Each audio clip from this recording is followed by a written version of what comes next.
Good evening, everyone. How are you today? I'm Anthony Crowell, the Dean and President here at New York Law School, and it is a great pleasure to welcome you this evening. I'm also the Faculty Director of our wonderful Center for New York City and State Law, which is hosting tonight's program. I'm very excited that you've joined us for a very special joint live podcast between our own Max Politics, hosted by Ben Max, Executive Editor and Program Director of the Center, and FAQ New York, hosted by three of New York's best journalists and analysts, Christina Greer, Katie Honan, and Harry Siegel. Thank you for being here. In addition to the Loyal Center program attendees here tonight, I welcome the many listeners of the FAQ NYC podcast who may be here for the first time. We hope you will come back. As New York's law school for the past 134 years, we have engaged on the key legal and policy matters affecting New York, and we serve as a key resource and partner to government and the civic community. That includes the 1/3 of our graduates each year who enter public service or public interest roles, and many are in state government. And the Center for New York City and State Law is the central hub for our civic engagement efforts here at New York Law School. Together with Ben, we're hosting a wide range of programs around the key issues facing New York right now. New York City is at an important inflection point, with key elections beginning shortly, including a competitive race for mayor, an open race for comptroller, while grappling with historic and disruptive policy shifts from the federal government. I don't think it's hyperbole to state that New York's future is at stake, and much will change regardless of who wins these elections. On Max Politics, Ben has been providing indispensable insights on key issues of the day through extensive interviews with the key policymakers, operatives, and observers who shape New York. Meanwhile, FAQ NYC provides its own indispensable service through observations, analyses, and interviews from three of the best chroniclers and reporters on New York. I'm grateful they're here and that we are joined by an extraordinary special guest, Kathryn Garcia, Director of Operations and Infrastructure for the state of New York and runner-up in the 2021 Democratic mayoral primary. Thank you for joining us. I have known and worked with Kathryn for a very long time. She's one of the most outstanding public servants I know, and in New York, she has certainly dedicated her life to both the city and state, and we're grateful she's here to join us. She's one of those unique public servants that is called into service to stabilize the most difficult of situations and agencies and to manage urgent crises. New York is fortunate to have her. Finally, tonight's live podcast is just the latest example of the diverse kinds of programming we now offer at the center. Just in the past few months, we've hosted a forum on the mayor, a comptroller debate, talks by leading city and state officials such as NYPD Commissioner Jessica Tisch and State Controller Tom DiNapoli, and book talks featuring Nicole Gelinas, Frank Barry, and Bradley Tusk. And on June 3rd, we're hosting a debate for Manhattan Borough President, and on the 17th of June, we will have our 199th City Law Breakfast featuring Congressman Dan Goldman, who will speak on democracy on the brink, corruption, and the public trust. If you're interested, please sign up for the center's mailing list or check out www.nyls.edu, as well as our social channels. We look forward to seeing you all on campus again soon and to being part of our community. Now I will hand the program over to Ben. Ben, thank you for putting this together. Thank you.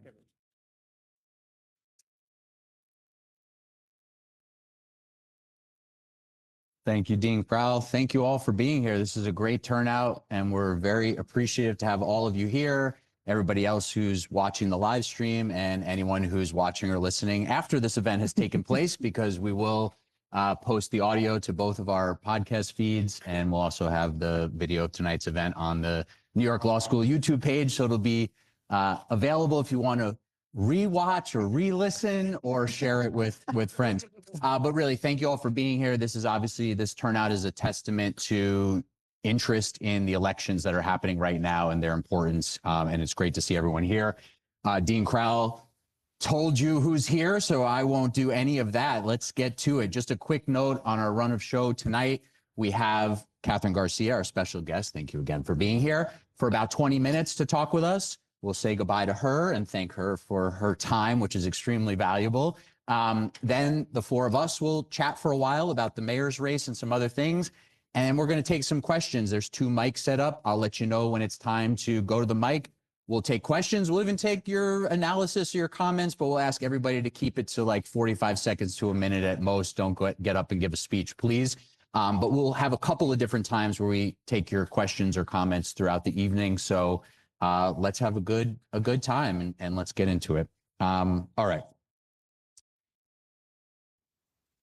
With us tonight for the next bit is our special guest, Kathryn Garcia. You probably need no introduction, but of course, former New York City Sanitation Commissioner, among other roles in city government, now Director of State Operations under Governor Hochul, as the Dean mentioned, and of course, runner-up in the 2021 Democratic primary for mayor, coming about 7,000 votes shy of Eric Adams in the final ranked choice tally. I'll note you're here in your personal capacity, not speaking on behalf of the state or the governor by any means. And let's chat. Chrissy? Okay, thank you, Ben. And thank you all so much for being here. I have a little bit of a feedback, but that's okay. And as you all know, Ben is my favorite guest, whoever comes on FAQ. What he failed to mention was we will get you all out of here before the Knicks kick Yes. off.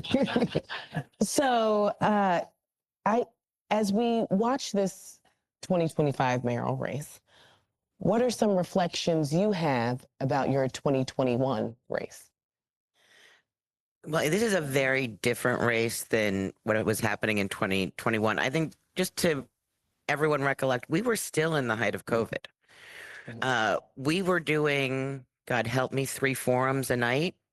And people were home and people were watching during that entire run-ups, probably starting in December all the way until almost now, before we were out and about and speaking again to humans one-on-one. And there was nothing else happening. And so everyone was very focused. We didn't have an incumbent because while the current mayor isn't in the Democratic primary, he is intending to run in the general. So it makes it much more topsy-turvy. I think that, folks are also a little overwhelmed at the moment by what's happening at the federal level and hard to stay focused on what's happening in city politics, even though I would say that your city local electeds are far more important to you in almost every day than feds, but, they're trying to change that. And it was the first ranked choice election, and I'm hopeful that people are thinking about it as a little differently this time around and not as quite so foreign. So we keep mentioning this runner-up, and hopefully when you hear that, that's actually a point of pride and not something that's, sort of sticking in any old wounds. But in that regard, you significantly overperformed what anybody thought coming into that race you were going to do as someone who had never run for public office before. I would say everyone on this stage included. I wasn't on the podcast then. That being said, when you think back to 2021, are there 2 or 3 things that you think could have made the difference in those 7,000 and change votes? We were always, as a campaign, very, very open to cross endorsements, and came close with some of the candidates. Obviously, ended up crossing with Andrew Yang. I think that we would have been more aggressive if earlier on in the cycle. But despite the fact that I honestly did not know that much about electoral politics when I got into it, I truly believed that I understood what people were looking for at the moment, and was able to put together this incredible volunteer team. I think at the height, which is probably the last 3 weeks before the election, I had 12 staff members. And so it was all really driven by these grassroots folks who were like helping me with policy, doing research out in the field. But I do think that the thing that I would have focused on was probably crossing with another candidate earlier. But people were wary of it. It wasn't like folks were coming up to me and saying, we'd like to cross. That was not actually happening. Have you seen Maya Wiley since and talked about this? I've actually not seen Maya. I've seen some of the other folks. Like I've seen like Ray McGuire on more than one occasion. I've seen Diane Morales. I've seen Sean Donovan, but I actually don't think I've seen Maya. Uh, but You mentioned that cross endorsement you had in the very last weekend with Andrew Yang and his campaign. You were the only ones to team up. And I would say, from my perspective, it was sort of lopsided. It was like when someone says, I love you, and you say, thank you. You were like, yes, thank you. Rank me too. But this year we're seeing a lot more of that. You have the candidates locking arms for these co-endorsement slates. What do you think of that? And do you actually think that makes campaigns and elections better, utilizing ranked choice voting better? I think that having people cross will be using it more. Well, the way that I think is if you don't have ranked choice voting and your number one doesn't win, you sort of don't even get your second choice or the hope of a second choice. And so I actually feel like it helps the voter. And you don't have to try and game it. Well, I don't want to give my vote to that person. You could be a little more free with it. And it was a little bit like that. You love me. I love me. But I was also dealing within, as you may recall, the box that every other candidate was trying to put me in was, well, let me win and then I'll just let her do all the work. And it was definitely something that was challenging to manage from a messaging point of view. You're great. You should be number two. But I think that I would have been 7,000 votes. You got to think about what would you have done in terms of crossing. And just quickly, you came so close largely because if you picked up so many second and third voters. So do you think that message from so many of the candidates, I guess, helped boost you to coming within 7,000 or so votes? I don't think that they were promoting me as their second choice, except for perhaps Andrew. No, I think that I think in many cases ran races that were much more traditional. And it was only sort of in the end that they even started to think about it. I think in part because there were certain people didn't want to win. So the New York Times endorsed you, and that seemed to make a big difference in how you were perceived as the race got into its closing phase. Can you talk a little about that, about preparing for that endorsement, about what it might have meant, and about the fact that the Times evidently isn't endorsing in local races where I think they have the most influence anymore? So just to put a frame around it, we were still in COVID. So my interview for the New York Times endorsement was on Google Meet. And I thought it went terribly because you know how you don't get feedback from the little squares at all. So I was like, I walked out of my tiny little extra bedroom where my computer was and said, it's not happening. But then also you don't prepare for the endorsement because they don't tell you that you are getting it. So I remember that one of my staff members, Nicole, who's here, just turned and put the phone at me. and I was like, I'm working on something else. And she's like, no, look at it. And I was like, do I still have to do debate prep tonight? Can I do something else? Because I actually really did not enjoy debate prep. But what I think is missing with people not having sort of getting ready for the New York Times interview and stuff like that is they ask exactly the same questions for exactly the same amount of time. And it's almost as if the questions, even after the endorsement, kept living on. What the answers of certain candidates were, multiple news cycles. And that's a test that I think we're not really forcing candidates through in the same way that we did before. Like you're all interviewing them, you're all talking to them, but you're not confining them to this box of going. It's like almost like an oral exam. And I think that's missing. So I think that was very telling for a lot of people. The New York Times endorsement is important in this town, or at least it's important with certain electorate. I would say that actually the Daily News endorsement was important with different portions of the electorate. And I'm glad I was wearing my pink blazer in that one. So I think that I would love for the New York Times to weigh in. I understand that they're not, but I do think that there are others who could step up and, like, if you can get the candidates to all agree, like, you're only going to have an hour. I'm going to ask you the same questions. I'm not going to tell you what they're going to be, and I'm going to publish your answers verbatim. Would be useful to people. Mm-hmm. Just going to briefly mention that we do have this New York editorial board that the three of us on this stage are part of, with some other journalists that Ben Smith helped convene, that's been doing that with the candidates. So far, all the Democrats, except for Adrian Adams, who's about to come in, and Andrew Cuomo, who we finally set a day with, but it's going to be late after the first debate, and are trying at least to put them through that exercise. And you can. Are you doing find- it on Google Meet? Because that's like a different dimension. We're doing it Over the over election. breakfast, and you can find those if you haven't heard about this. We formed this loosely affiliated New York editorial board. You can find it on Substack, and we're just publishing the transcripts of those interviews with the mayoral candidates. We're also having the leading candidates for controller and public advocate in. So it's not the same, and we're not endorsing, but it's trying to put the candidates through their paces in a way that isn't happening when they're going to certain issue advocacy groups or other places.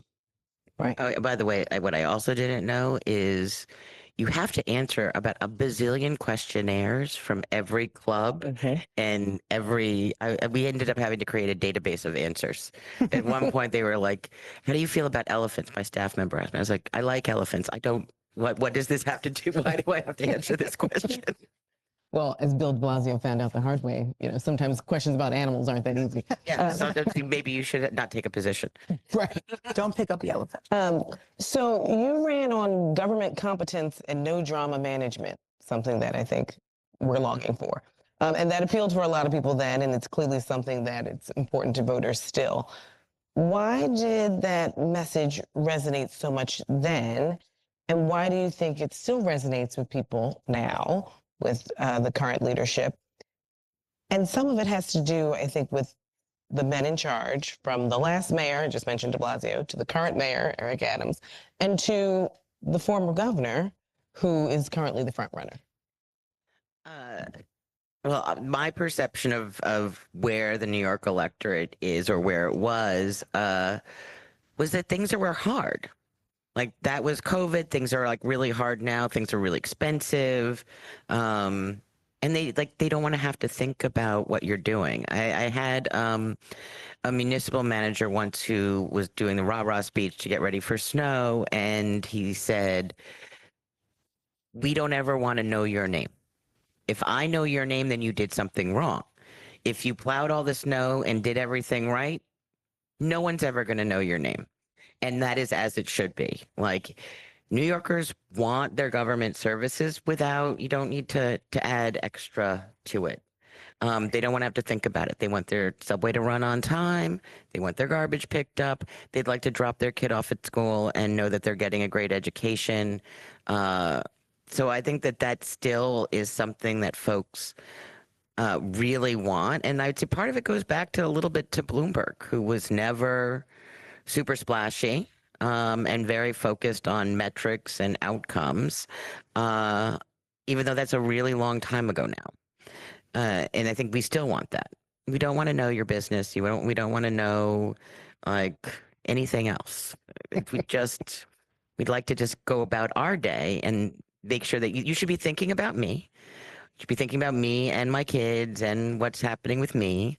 But I don't want to have to think about you.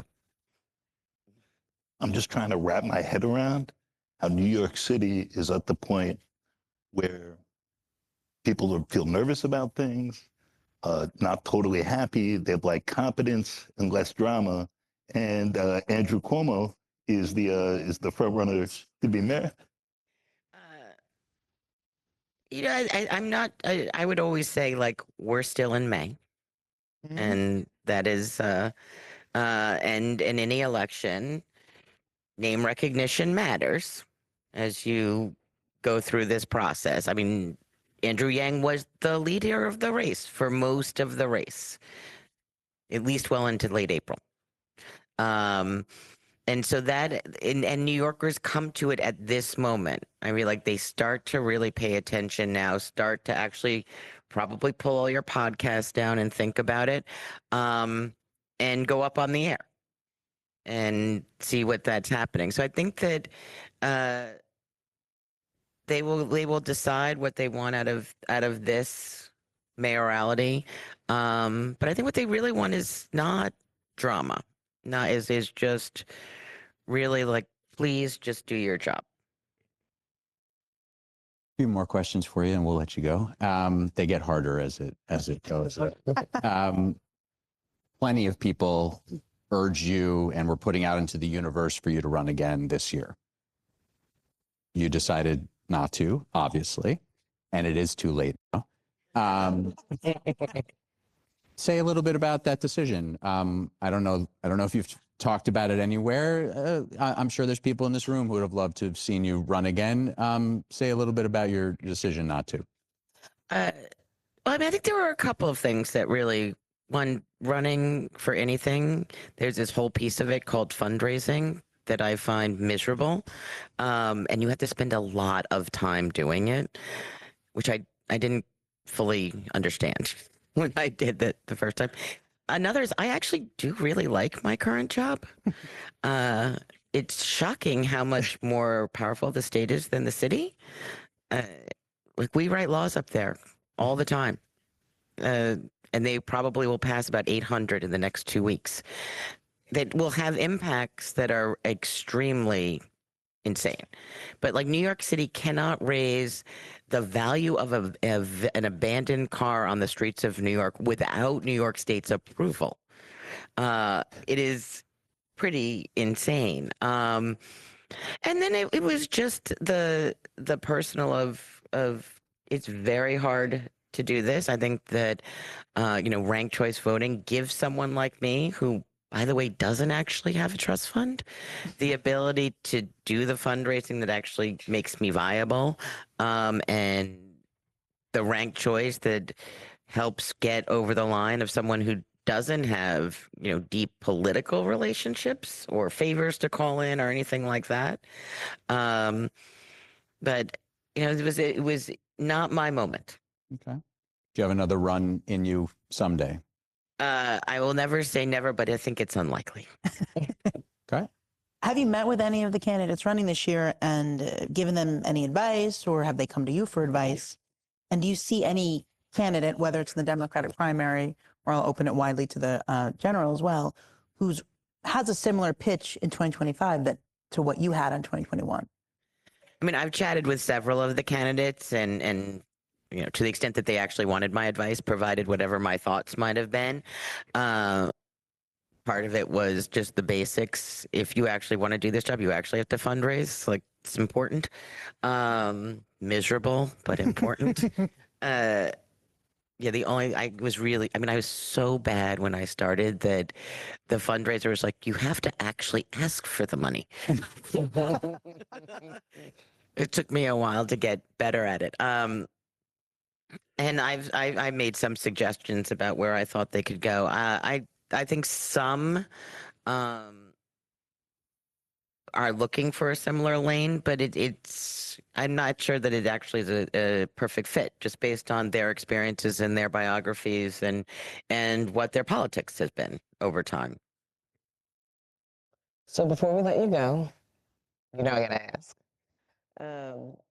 What would your ranked ballot look like right now for the Democratic primary for mayor? You know how there are these things called secret ballots?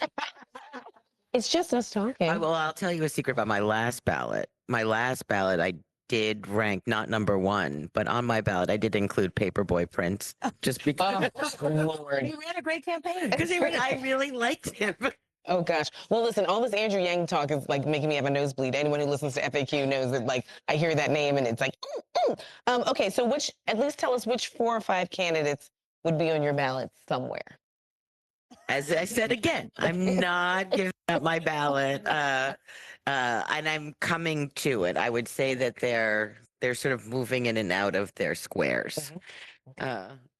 All right. We appreciate your time and your thoughts. Any parting thought, anything we didn't ask you that we should have, anything you want to leave the crowd here with and the listeners about the confluence of politics and policy, or how being good at government doesn't translate always well to the politics of running for office, or any other thought you may have? And I think that being good at government, which I hope that despite what's happening at the federal level, people still will choose public service because it actually does matter to people in their day-to-day lives. Being a politician is not the same as being a bureaucrat, and I am very proudly a bureaucrat. But folks should try both. And in New York City, where you have these opportunities, you shouldn't be afraid to give it a shot. I'm very happy that I did it.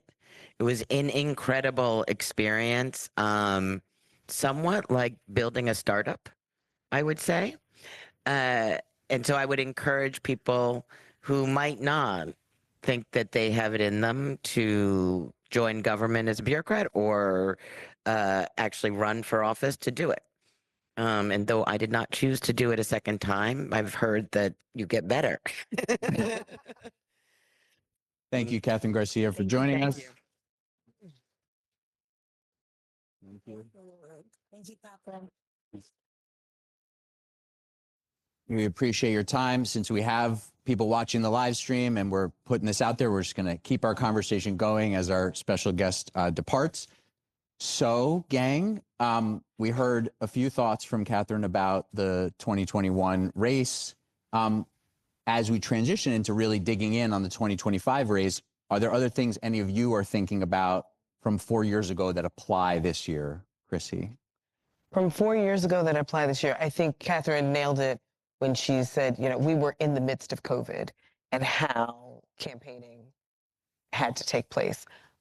As we talk about all the time on the podcast, Washington, D.C. is the shadow over this race in a way that it wasn't in the 2021 race because of the 2.0 Trump administration and the draconian policies of taking money away from New York City. I think a lot of the conversations about policy take on a different weight because we know that we might actually just have money taken away from us and we might be tied up in litigation to actually get the goods and services to New Yorkers in ways that the 2021 candidates didn't really have to grapple with in the same way. I think there's some disturbing echoes of the last race. Thought the last race was in a lot of ways a race about nothing. And that's part of what opened up the space for Andrew Yang. He'd been entertaining and interesting on television a lot as a presidential candidate. And he sort of figured out how to hijack some of these processes. And he was, woo, things have been difficult, but I'm here and cheerful and an empty vessel and let's go. And that occupied a lot of the time and energy. And when people could have been thinking about what else was happening and vetting things and so on, it felt a little exhausted. And then Adams wins by 7,000 votes in a ranked choice primary on a things don't feel safe. I'm going to make them feel safe again, but I'm going to do it decently thing. And 4 years later, I think there's still broad desire, including among registered Democrats who are going to show up for, hey, I just like things to be nice and pretty competent. I don't really need entertainment value from our mayor. I think the last several years have clarified that. A shout out to the police detail guys for Eric Adams, who are suspended now for possibly doing security for the guys who are torturing a crypto guy. Well, Eric Adams is at a crypto conference as mayor that we're paying for. Who could believe the crypto mayor would be involved in a crypto scheme, potentially, loosely, allegedly, that involves the kidnapping? So there Those was of you not. who didn't see this story in the last few hours. Right. You It's can basically read all Mad about it, Libs. It's Mad Libs. but it's I'm very much hoping that we get some clarity about what this election is about in serious and considerate terms. And I don't think we've had a ton of that. Mamdani, in some ways, has come closest in terms of papers and TV ads, but that's very thin as people dig in. And there's stories in Politico, the New York Times, the Daily News, and one place, the New York Magazine, in the last week, just starting to interrogate his effort in the ways you would have liked to have seen months ago, pointing to how thin some of this is. Andrew Cuomo, in some way, AI is involved in creating his plans. It seems like a lot of going through the motions, a lot of voters who are still a little checked out. And the stakes here are very high, and I'm hoping we get some clarity in June and certainly in November, but I'm not confident, frankly. What strikes me is, even to me, it still feels like 2021. I don't know if that's a me thing, but how COVID is no longer the conversation at all. And looking at the policies from the federal level, we just, not only do we want to all forget about what we all collectively and individually experienced during the pandemic, but we want to make sure we didn't learn any lessons from it. And I think the 2021 election, because it was this COVID election, a lot of it was virtual. We didn't expect to see grassroots door knocking and what we're used to with campaigns. But now in 2025, to me, the only campaign that's really doing that movie style grassroots group is Zoran Mamdani. Zoran's campaign is the only one, you see 60 volunteers going out for the first time to door knock. I know it takes money and it takes a strong campaign, but a lot of other candidates have received matching funds and they have plenty of money. And I just don't know where that energy is and actually trying to go out and meet new voters and try to encourage people to vote. So that's, again, I gave it a pass in 2021 because it was the pandemic and I was thinking about it when Kathryn was here. I think Andrew Yang was the first candidate to go do like an outdoor press conference, and then his staff got COVID, which isn't funny, but it was like, that was the lesson that we learned then. So that's watching this campaign. I'm wondering where everyone else is when I think about it. And nothing is at the scale of Mamdani, but the only other campaigns that I see with any volunteer operation are Brad Lander and a little bit Scott Stringer, who's always going to have his diehard crew out there with him. But I don't see much else. Where I think Adrienne Adams is getting a little bit going, but like with everything else, she obviously entered the race quite late. On 2021, and it's meaning here, I think we got at this a little bit with Kathryn Garcia, which is the importance of teaming up under ranked choice voting as one of maybe the biggest takeaway from 2021 that matters again this year. And the discussion that she got to, that more alliances would probably have made a difference. I mean, as far as I'm concerned, said this many times, if there had been a joint effort between Kathryn Garcia and Maya Wiley, one of them is mayor today. I'm actually not totally sure it's Kathryn Garcia because Maya Wiley did have the second most first place votes back in 2021, but one of them is probably mayor today if they had teamed up, which again, there were challenges around them figuring that out. But I think there's a difference between the team up that you're talking about and this like follow the yellow brick road that we're seeing in 2025, because the refusal to distinguish one another or even attack one another makes it such that a lot of voters can't distinguish the difference between Brad Lander, Scott Stringer, Adrienne Adams, Zellner Myrie, when they're all locking arms, skipping down the road. And it's like, well, then who are you? Besides people who don't want Andrew Cuomo to be the mayor, it's not, Zoran obviously has this great volunteer core, some that we've seen in like pre-COVID elections. But for the other candidates, there's not an individualism that seems to be breaking through when you sort of have these like super coalitions where they're not attacking one another. Like at a certain point in time, I have to say, I'm better than you because, even if we are sort of teaming up. The sort of the outstanding question of this race coming down the stretch, other than is Andrew Cuomo just a front runner who's going to, basically coast into winning, is this question of how the ranked choice strategies are going to play out. Before we get into any more of that, though, anything else on sort of the state of the race right now, like big picture? Any thoughts? We're coming in here with now just a few weeks until primary day. Where does this 2025 race stand? Go ahead, Katie. Yeah. This race, more so than in other previous years, it's clearly not ending in June, and it's going to just continue. Someone from Cuomo staff, I went to an event yesterday, and they said, 4 more weeks. I go, it's not over after 4 weeks. Which always was the case because of the November general, but this time, really, and I think this summer, whatever happens next month, Eric Adams, I know he's polling 19%. It's not like he has plenty of issues, crypto stuff aside, but it's his opportunity with that name recognition to really try to distance himself, literally, because it's months and months since his case was dropped, and to continue running, the campaign he's doing through his office, all these ads. I was watching a press conference today, and before he was even introduced by deputy mayor, they went through how amazing he is, which I guess they always do, but it was heightened to me because of this election that he's starting to really run. But that is that, and I think the other issue is it gets dispiriting as a journalist because you don't know what's going to, I don't write stories to change people's opinions because I don't even know what my opinions are a lot of times on certain things, but seeing someone who 4 years ago was told by many elected officials to step down, and have those same elected officials 4 years later endorse him completely with full support. And when they're asked about it, they're like, oh yeah, they haven't even said they haven't said Andrew Cuomo has explained, he's apologized. It's not like the cases are dropped. He's continuing to go after some of his accusers. So that's what is interesting to me. I just don't think it matters to a lot of people, and it's a name recognition. I saw a guy in New York One last week, and he goes, yeah, Andrew Cuomo, horrible guy, a real SOB, but that's what we need. So there's that I hear from voters. How strong of a front runner is he, Harry? How strong do you think he is right now? So when Mamdani is raising money for Adrienne Adams, that's an indicator that Cuomo is strong. When Andrew Cuomo won't come on the FAQ NYC podcast or Max Politics and is very late meeting with the New York editorial board, that's an indicator that he's strong. All the internal polling I've seen, Emerson's poll is actually better than Mamdani's for Mamdani. I think it's an outlier that just came out. This all indicates he's strong. So he's playing a prevent defense, and all us sports people, Knicks are going to win Game 5 at home.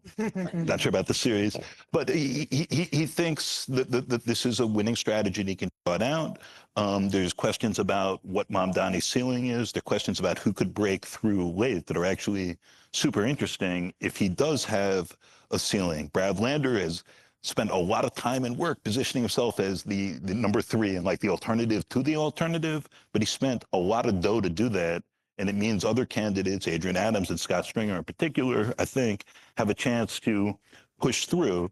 All that, and you can get all sorts of galaxy brained about this whole thing. I do have a sense that the parts of the organized left, including the WFB and the DSA, still think they don't need a majoritarian appeal to win. That the way these contests work, the way ranked choice voting works, the way matching funds works, that they can sort of wiggle through without making a broad appeal. And I think that the complicated, boring, unappealing, sort of centrist, I'll fight Trump when I have to, and I'll get along when I can land, and I'm going to get stuff done, and I don't want to get into these weeds, is probably the winning position in a Democratic primary still. And I think there'll be some examination if that bears out after November on the left, maybe about what the right approach is and how much you can do with like really great posters and media and legitimate enthusiasm, like people showing up and knocking at doors and volunteering and caring and getting involved. And those will be some new voters. Like, that's wonderful. That's what small d democracy is supposed to be about. But I have some questions about how many people are having their doors knocked on, because this isn't like a sort of a real reciprocal thing or a conversation like very old school war Democrats used to do, where you're doing this to get information and to help those voters out. This is just to sort of spread the message and, hey, this nice young guy is there and he has these posters and things are going to be free. Like, how many people this is actually convincing new voters to come out? And I think a lot of this is projection, and look at how nice this seems and look at how excited these people are, in a way that I'm not sure is convincing voters who aren't already there, but we're going to see. So I think we need to think about June and we need to think about November. So if we're thinking about this just with June, with Mamdani, right? In political science terms, we sort of talk about protectionist phase versus advancement phase. Some people go to the polls just to protect what they have, and this is like a status quo election. I'm not expecting any bells and whistles. And then other people are like, no, I want change. And I think because of what's going on in DC, some people are like, let's just let this be a status quo protectionist election. Let's get some of this drama out of the way, and let's find someone that'll just sort of not give away the store. Mamdani is tapping into this sort of advancement, right? He's awakening, especially in younger voters, this possibility of something different, which we keep hearing in big D Democratic politics all the time. Like, we're chasing the Republicans, we're becoming too conservative. So why can't we, if we say we're Democrats, why can't we have bold ideas and visions? Some of the things could work under a very different Washington circumstance. There are a lot of things that just honestly, and I don't want to be a negative Nelly, they're not going to work. Like, it's a step, it's a step above like smoking weed in your dorm room ideas. Like, some of these are not going to work, especially knowing who we have in DC and who could possibly be in Albany in 2026. It is not fait accompli that Kathy Hochul is getting reelected. Like, that's just what it is. Even with Kathy, she doesn't want to raise taxes. She doesn't. I mean, it's a different. Right. Again, campaigning is not governing, but it is a mismatch with the reality in some ways. Absolutely. And so then the November piece. Let's just say Andrew Cuomo gets through. Essentially, to me, he's white Eric. Like, his policies are like, you get scandal, you get drama, you get inner circle going to prison, you get sliding. I mean, all these, you get sliding, sometimes progressive, sometimes moderate, sometimes conservative. You can't really call it depending on what he wants or who he wants. So it'll be fascinating to see in November, for all the Republicans who hate Andrew Cuomo, who don't mind an Eric Adams. When we say Eric Adams can be bought by Donald Trump, there's some Republicans who are like, okay, I'm fine. Like, I don't want to go with Red Beret Curtis Lewa. So, like, Eric Adams could be attractive to Republicans in a way that Andrew Cuomo isn't. So then if it is Andrew Cuomo, Eric Adams, and Curtis Lewa, then we have a real conversation, three highly problematic men, talking about public service versus politicians. But I do think that opens up a lane where it's like, so Andrew Cuomo, what exactly are you offering that's different from Eric Adams policy-wise? Like, we haven't seen it because he's running a coronation, not a campaign. So we actually don't even know what he's offering. Before we talk too much more about the general election, we could also have, in that scenario, a Working Families Party candidate on the ballot in the general, but let's put a pin in that for now. A couple thoughts I have on the state of the race are, I think and have thought all along that very quickly Andrew Cuomo came into the race, very strong front runner, obviously, in all the polls. But different kind of front runner, but we've seen this before, right? We've seen in 2013, we've seen in 2021, someone expected to sort of be the next mayor, front runners fall. That doesn't mean he will fall, but it's been surprising to me how many people see it as an inevitability given what we've seen in other races. That does not mean he necessarily comes way down, but if you look deeper into some of the numbers, this is not, rocket science has been discussed. He's got very high unfavorable numbers. There is already, you see in some of the polling a little bit, well, clearly there's some stagnation, right? It's like high 30s, low 40s in the polling and no movement. And if he's got 100% name recognition, lots of people familiar with him, whether they are foggy on the record or on his specific record or not, then he's bumping up into his own ceiling, right? There's a lot of talk in this race about Zohran Mamdani's ceiling, which I think is a worthy conversation, certainly. But what is Andrew Cuomo's ceiling? And if you do come into a ranked choice election with 38 to 42% of first place votes, you can probably get to 50 and win. But like, you might be white knuckling it a little bit, almost like Eric Adams did in 2021, where he had the initial strong lead in the first ranks and then had to sort of watch, as you watch the candidates get eliminated in the vote shift and barely hang on. So, that's a potential outcome. But the race is really just starting. And I think Kathryn Garcia said that as well. It's like post-Memorial Day. That's why we plan this event for this evening. And, this is where it's all happening. Is he the front runner? Absolutely. And I don't think anybody here would be surprised to see him sort of skate. But I think there's a lot of reasons to think he might not. He's going to be on a debate stage a couple times with his opponents. There's going to be a lot of them. I don't know, how that's going to go. But there's still some real room to think he's got a soft underbelly that might be punctured. The question is who can overtake him if that's true at all. And Mamdani is clearly, talk about exceeding expectations, has clearly done that already. I've already revised, my thinking at least twice on what his ceiling might be. Now I don't know what the ceiling is. And then the question is there anybody else who could put it together, right? Is there anybody else in the field? Did Adrienne Adams come in too late? Yes. She's maybe she's maybe about to get matching funds, so maybe that gives her a nice boost. If you squint a bit, could you see a path to victory for her? Maybe. If she doesn't, is there no path? I would say yes. If she doesn't get an infusion of millions of dollars, I don't know. You can't go on TV, you can't do much. And then I don't think this discussion really goes beyond 4 candidates at this point. And the other one is Brad Lander, who wanted to be the sort of, he wanted to recreate what he did in 2021 to win a citywide race. But Mamdani's eating some of his lunch on his left, and Andrew Cuomo's eating the rest of his lunch on his right, and he's in trouble. But the question is, can he pull, from both of them and have a surge without the New York Times editorial board coming in for him like it did in 2021? That seems very unlikely. But I don't know how, maybe we can talk about this right now. I don't know how there's a path to victory for anybody else. If you want to try to convince me Scott Stringer has a path to victory, try, I don't know. But nobody else besides those 5 is registering really in the polls. So, Yeah, I don't know. But Katie, Yes. what's this race about? Harry was talking about sort of a race about nothing, sort of a race about, some issues, some people.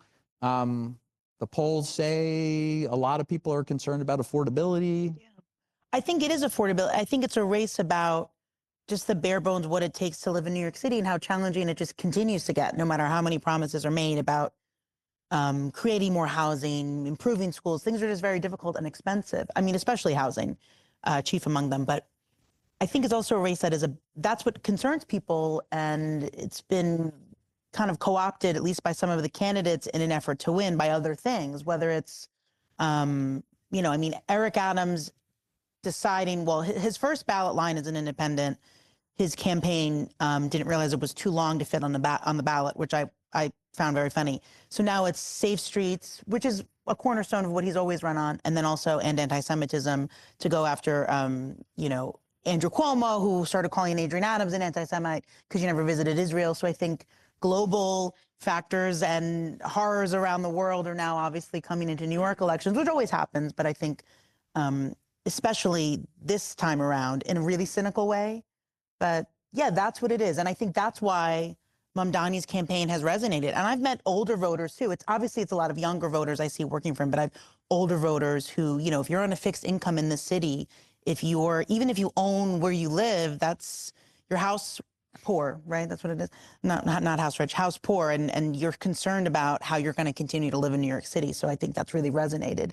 And it's just a message that a lot of people, despite it, I know they care about it. It doesn't, that's not what they're talking a lot about. I mean, unfortunately, this campaign has become about defeating Andrew Cuomo. I mean, the whole election has been the focus. And every single day, the candidates, and I understand to some degree you want to have a Cuomo bad, Trump bad, Cuomo bad, Trump bad. But at a certain point, if you're not also sharing what you're about, it's hard to break through to the voters.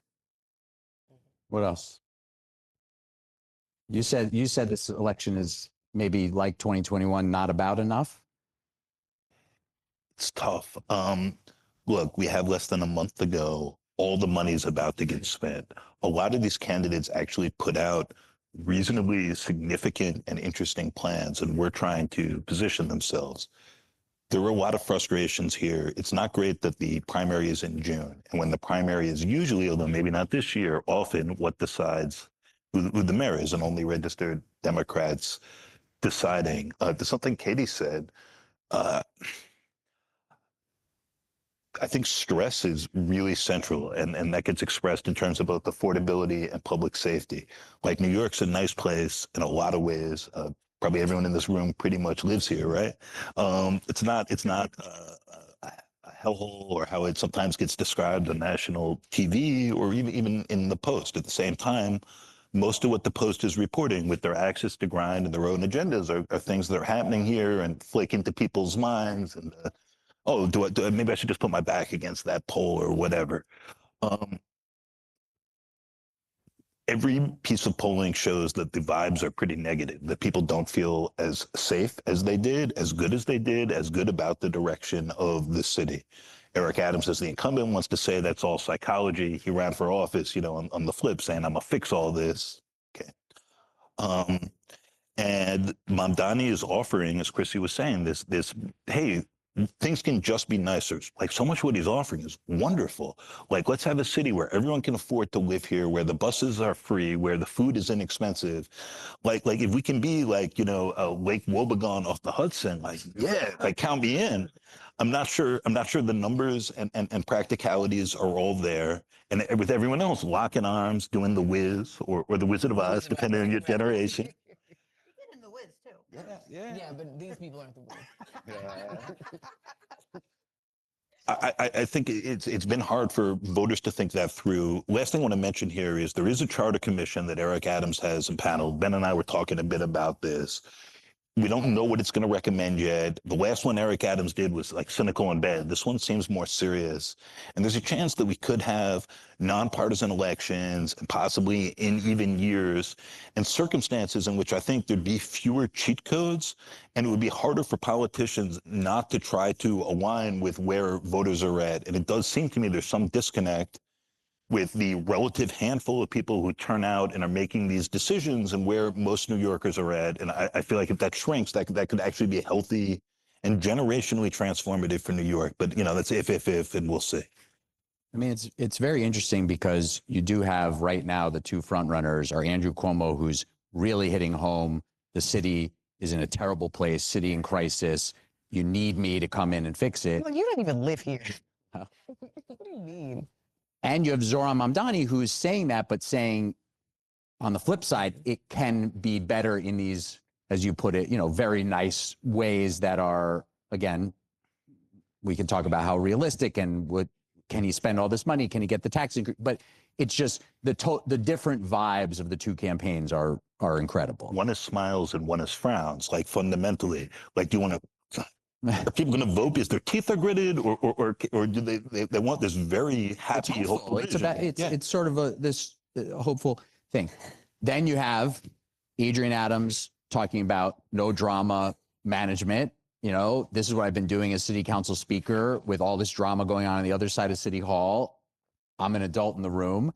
And you have Brad Lander trying to run on this combination of sort of progressive ideals and management. Again, sort of trying to replicate his 21 coalition, but that was the Kathryn Garcia voters plus Maya Wiley voters in the mayoral race. But, when you haven't had Kathryn Garcia's resume, you don't make as convincing a case that you are the manager. And Andrew Cuomo has the executive experience that's sort of eating into that. I want to encourage a few people to come up to the mics. We'll talk for another minute as you go up there, but maybe 3 people at each mic right now. Don't make too much of a crowd, and then we'll have another audience session in a few minutes. When you think about, go ahead. No. When you jumped in to say you think Adrienne Adams did come in too late, what do you see though from her and her candidacy as you evaluate it, other than that she came in too late? Because one thing I see that she came in to try to sort of, for some people, save this race. Again, people who don't want Andrew Cuomo to be mayor, Tish James and others certainly pulled her in, but also someone who's trying to make this case of move on from the drama.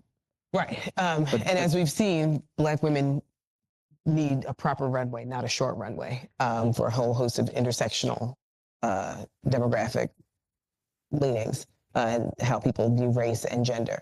But, if Donald Trump is your evil, crazy stepdad and Andrew Cuomo is your mean dad, in some ways, Adrienne Adams is like, I'm your kind mother, grandmother. This Hillary Clinton-esque, I lead with love, like coalition building, not as like rainbows and sprinkles level as Zohran Mamdani, but, I do know how to wrangle a lot of sort of unruly people. I have 51 of us, that sort of represent the broad dynamics of New York City.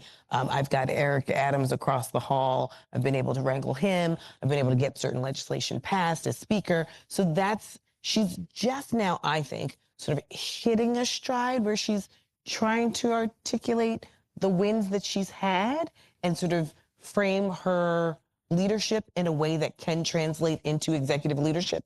But it's May 29th, and most people don't know who she is. She was not elected by us, by and large. She was elected by her peers. And so she hasn't had a citywide election. And so some of how you talk to New Yorkers is very different than how you talk to your colleagues or your small little south side of Queens when you're running for city council. All right, like I said earlier, let's hear from some audience members. Can be a question or can be a comment. Just try not to go on too long, please. Please go ahead. Sure. My name is Adrian Untermeyer. Before I ask the question, thank you for the incredible public service that is FAQ NYC. We all appreciate it as listeners, so thank you. He's my plant. So my question is about a topic that we've sort of been dancing around delicately here tonight, right? I want to ask the question in the form of an analogy. So years ago, until the beginning of time, right, we had yellow taxi cabs. At some point, policymakers decided it would improve outcomes, equity, et cetera, to have green taxi cabs. We gave it a try. It was inconsistent, it was confusing, it was unworkable, and they're only yellow now. My question is about ranked choice voting. At what point would it be responsible and prudent to start asking the question if this very discrete means of choosing a mayor only during certain times, certain elections, not state elections, et cetera, is unworkable and should perhaps be revisited? Thank you. I thought it was going to be a transportation question. It is. It is. I mean, well, just stay there. Let me ask you right back. I mean, why do you think it's unworkable? I mean, you seem to think it's unworkable. Why? I think that consistency in public affairs is really important for people. And I think that it is inconsistent when you have one way of picking people and then another way, but not always, but sometimes it's like participatory budgeting, right? It's inconsistent. It's not workable to some. Not saying that's me or you on the stage, but I do hear a lot of questions about it, and they're concerned questions, they're serious questions. So that's why I wanted to ask it to this group tonight. So you mean ranked choice voting for mayor in a primary, but we don't do ranked choice voting for the mayor in the general. And then on that very same ballot, we have ranked choice voting, but we're also going to vote for a borough president that's not ranked choice voting. So all this back and right, in state elections with attorneys general, et cetera, right? It's inconsistent at this point, and the voters don't understand it. Chrissy, you make the point on the podcast every episode. I really like ranked choice voting as an idea. There's some tricky complications there. There are scenarios where the third place finisher, if they got 5 more votes in that round 8 would have been the winner in round 10. We haven't hit that yet in New York. It's a lot for voters to wrap their heads around. We have a lot of elections. The timing of them is weird. There's tons of inconsistencies. And I think having ranked choice only for specials and primaries and not for generals, and those primaries only open to registered party members, sucks. It is an abomination. And as there's these increasing tensions with Washington and about sovereignty and supremacy and all this and what makes a fair election, it's harder to explain or defend or expect people to wrap their heads around that. It makes it harder for whoever wins. And Eric Adams played around with this in 2021, by the way. He didn't like that system. He thought it wasn't good for him. He didn't really encourage his people to rank anyone else. It'd be helpful to either figure out a way to have this broadly and competently explained, or to maybe walk away from it, although I'm not confident either of those is going to happen. But having things that take a lot of room to explain in places like the city where Katie and I work, doing lengthy explainers about this that have to be full of caveats and clauses and sentences and diagramming this with your head and just this election. So for mayor, you get it. There's all these candidates, right? Do you need this for your city council race? For the completely fixed judicial races, which are their own cans of worms? It starts feeling ridiculous and invalid in some ways. Even as I started with, I actually think ranked choice is a pretty great system, but the way we have it and the way we have to explain it is exhausting. I think it's too much and not healthy. Sorry, that was a mouthful. I want to keep it moving. I'll just briefly say, I mean, I think the idea of moving to an open primary with ranked choice voting and a top 2 advance, which is what this charter commission might put on the fall ballot, is a very interesting one. It doesn't do away with this issue of inconsistency, though. I don't know that means you remove it. as voters are starting to get used to it. But anyway, thank you. I also like a little September action. I don't like June. Please. Is it possible ranked choice voting can be applied to the state and federal elections starting next year? No, not possible.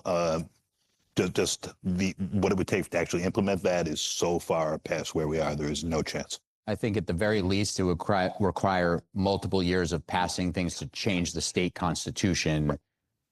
So you could get a movement of some kind behind it, but it would take years. So city only until further notice. Yes. And only in the primaries and special elections. Please. Thank you. Hello. Hi, I'm Kathryn Vaughn. Thank you so much for doing this event. It's been pointed out several times that Katherine Garcia said, people don't want to know, they don't want to know your name. They don't want to know what you're doing. They just want a city that runs. And yet we have, our front runners are a strong man and a socialist and not necessarily the most low profile kind of government bureaucrat types.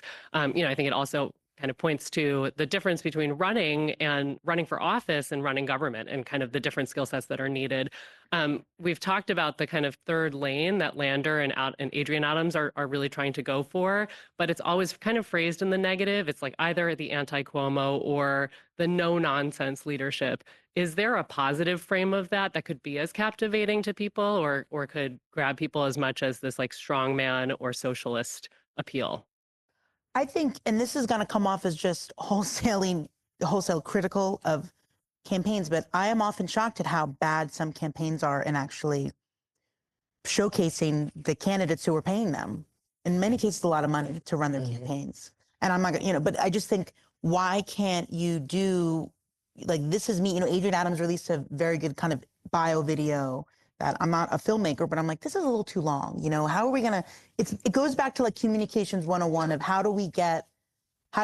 I thought Scott Stringer's ad, I think he came out last week. I thought it was great. It was quick, it was snappy, it got to the point. Those are these are just the messages. This is how we get things across. So I do think Adrienne Adams, because she's entered in a little late, she hasn't had the chance to really present herself in the positive of everything she's done as a council speaker. Even I find her story, her background very interesting.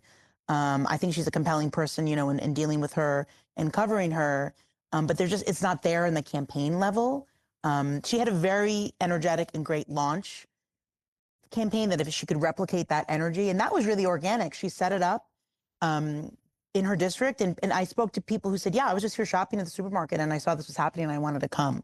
But there's not, I don't know what it is at some campaigns and I don't want to run a campaign, but again, this is sort of like the Monday morning quarterback where I'm so like, why aren't you doing more events? Like when they release their public schedules, why aren't you going out to do more? I know retail is miserable, but that's how you get your message across. Maybe it's naive of me to say, because people have plenty of other things. But yeah, I think the positive would be, I think Brad Lander's little tractor video it was a bit hokey, but it showed this is what I've done, this is what I would do.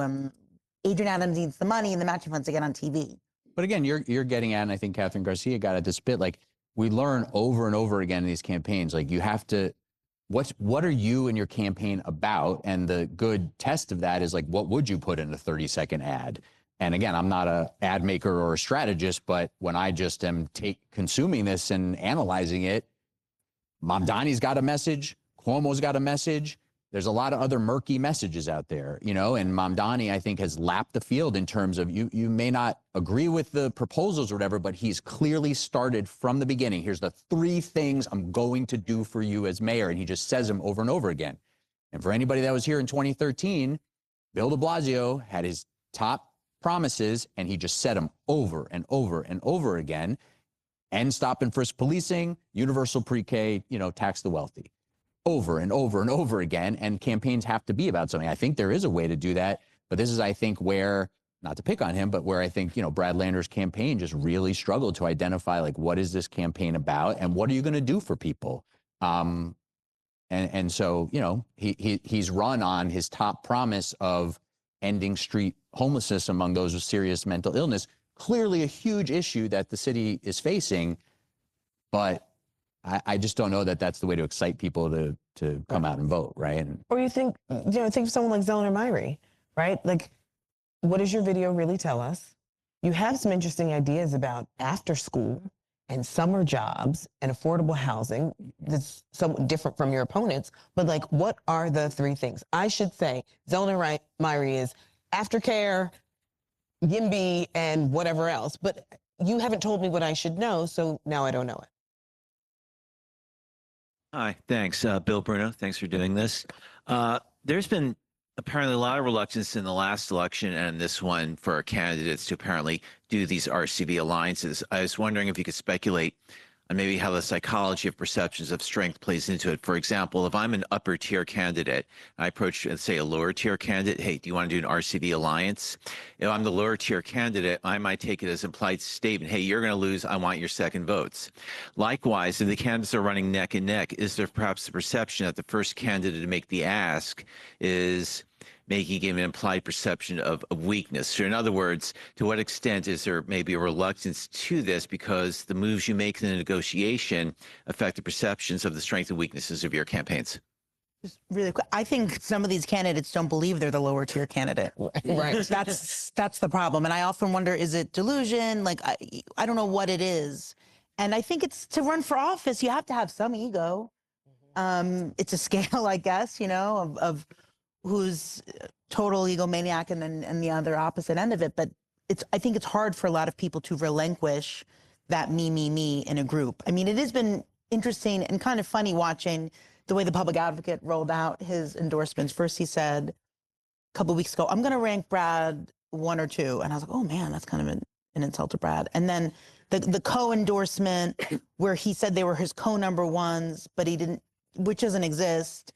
And then he slowly started endorsing, like later on in the day, he endorsed Scott Stringer. So it's this, the trickling of the endorsements. But I think for a lot of candidates, and maybe that's a strategy too, you have to believe that you run to win.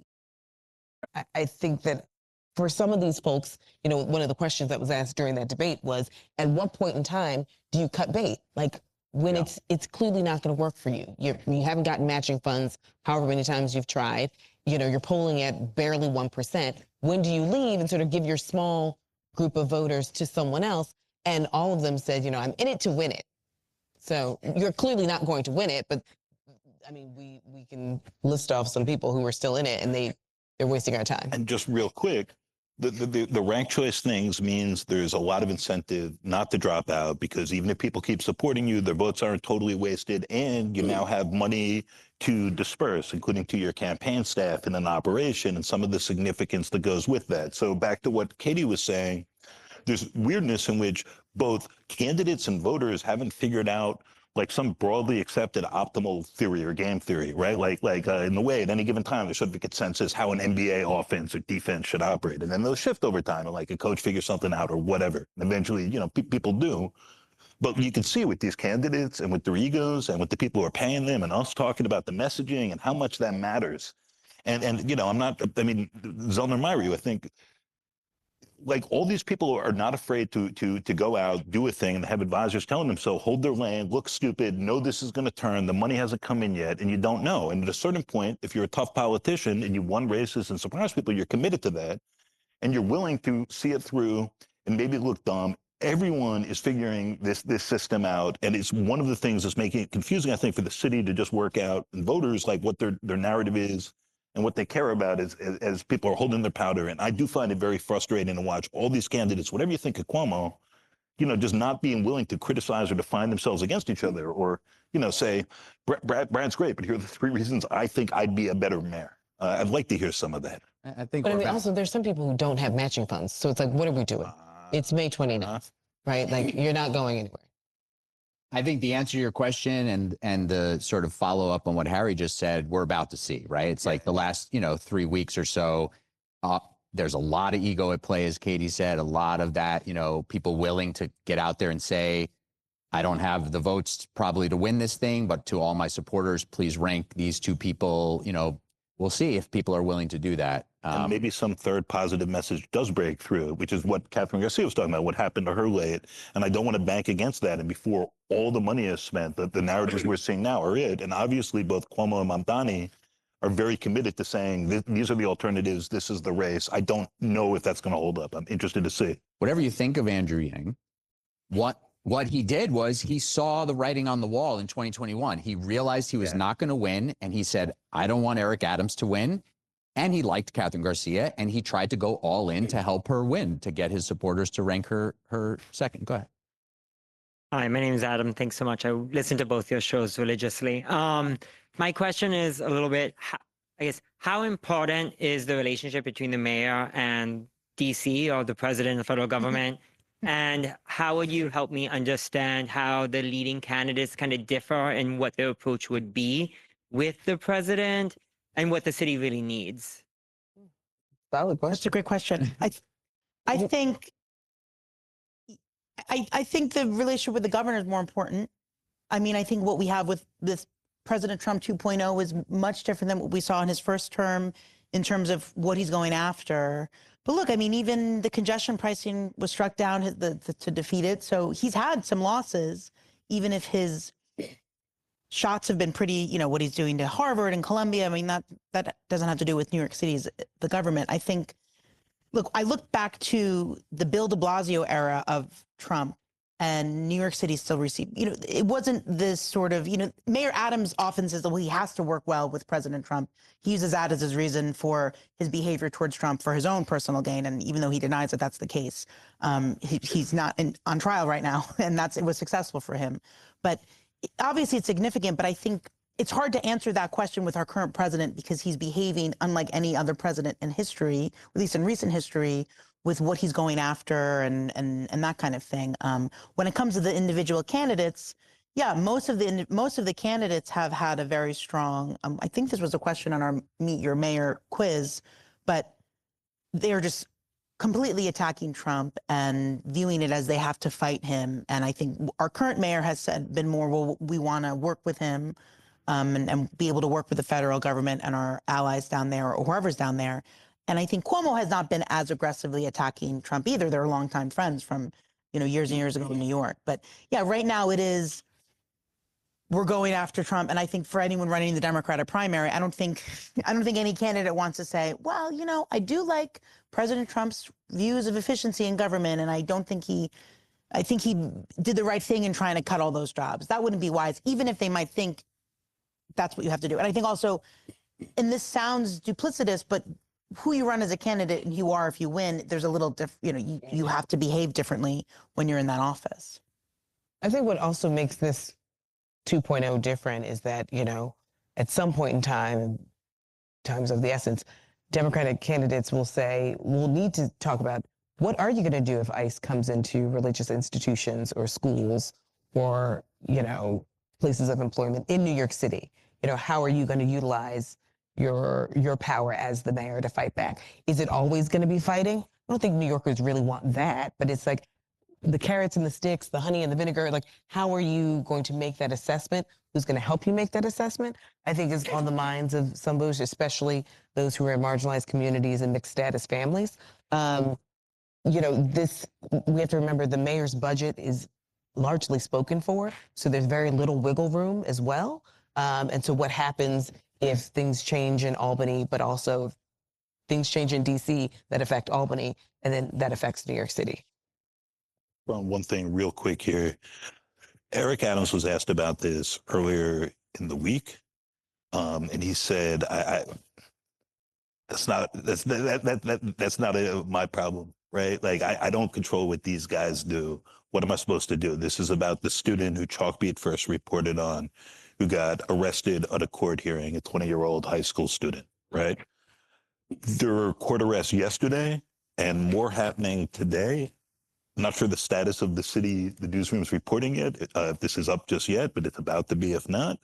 You know, I mean, there were arrests like literally in bathrooms in a courthouse of people who were showing up for their hearings. Adams has said, I can't talk about this. I have no moral message to send. That's not my business. That's not my problem. And that's very distressing and disconcerting to many New Yorkers. Now, what the answers are if you're actually governing are complicated. and not super easy. Mamdani on a totally separate register, and going back to something Katie was saying earlier, he's like, yeah, if Netanyahu, the Israeli prime minister, comes here, of course I'd have him arrested. And this gets complicated, and this is about a treaty that the U.S. is not actually a signatory to and so on, but he's like marking his clear position while other people are trying to be muddly about what they do. He did a presser this morning to contrast himself with Cuomo, with Adams, sorry, who is the black Cuomo in reverse.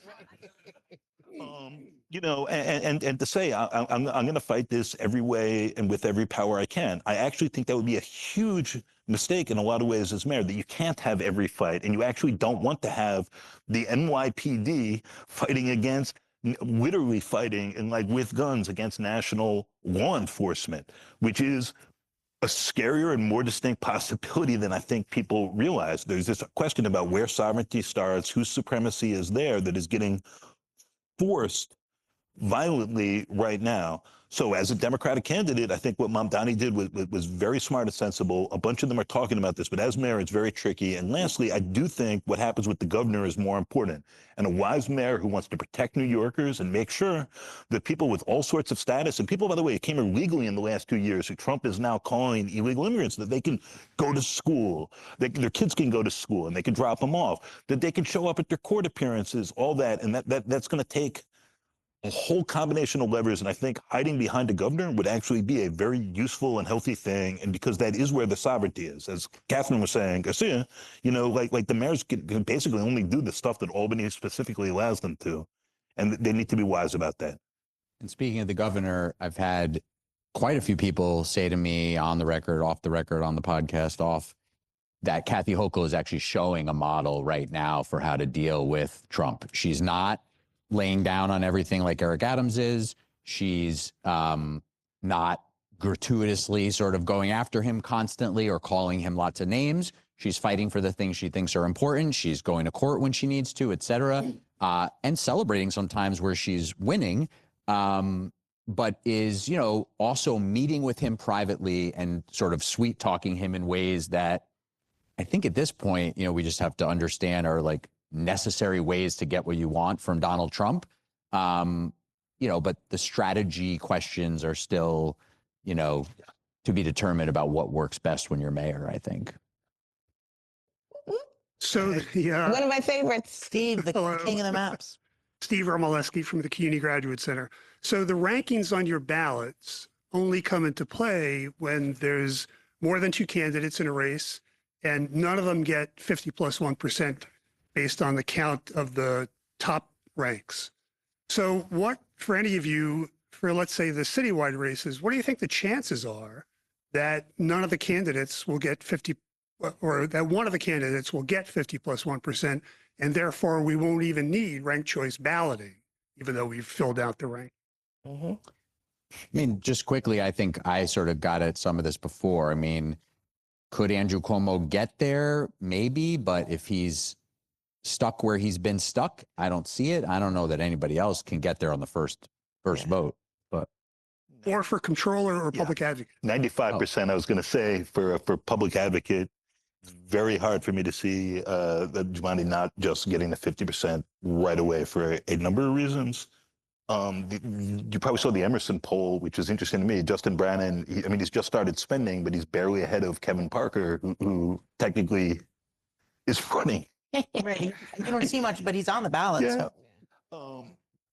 I'm interested in how that one plays out, and no more than 5% of the mayor's race that anybody breaks 50. It's also super crowded, and I keep talking about the money. It's a lot of money, and there's all these matching funds, and there's Cuomo's PAC money, and there's the campaign finance board trying to control this, but doing like an increasingly pressured and arguably embarrassing job. They sent out a mailing to like every household in the city that has Eric Adams running as a Democrat. Eric Adams is suing them about his matching funds. Cuomo has all the super PAC money, and they have to decide to what extent they're going to penalize his campaign with matching funds for that.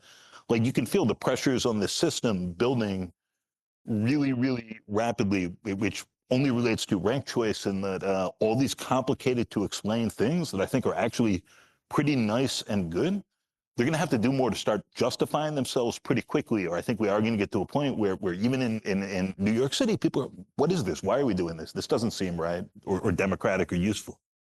I always say, you know, on the podcast and to my students, especially with New Yorkers, a lot of people think that we have apathy, and I think we have fatigue, right? So, I mean, there's this political science, I mean, telling you political science terms, voter apathy, but, you know, we ask New Yorkers to turn out 2 and 3 times a year, almost every single year, and with very little education behind it. And so, you know, Katie mentioned this on the podcast the other day, where was a friend of the family was like, I like Josh. And it's like, he's running for governor of New Jersey, right? And so, but their ads are coming on our telly, so it's a little confusing, you know.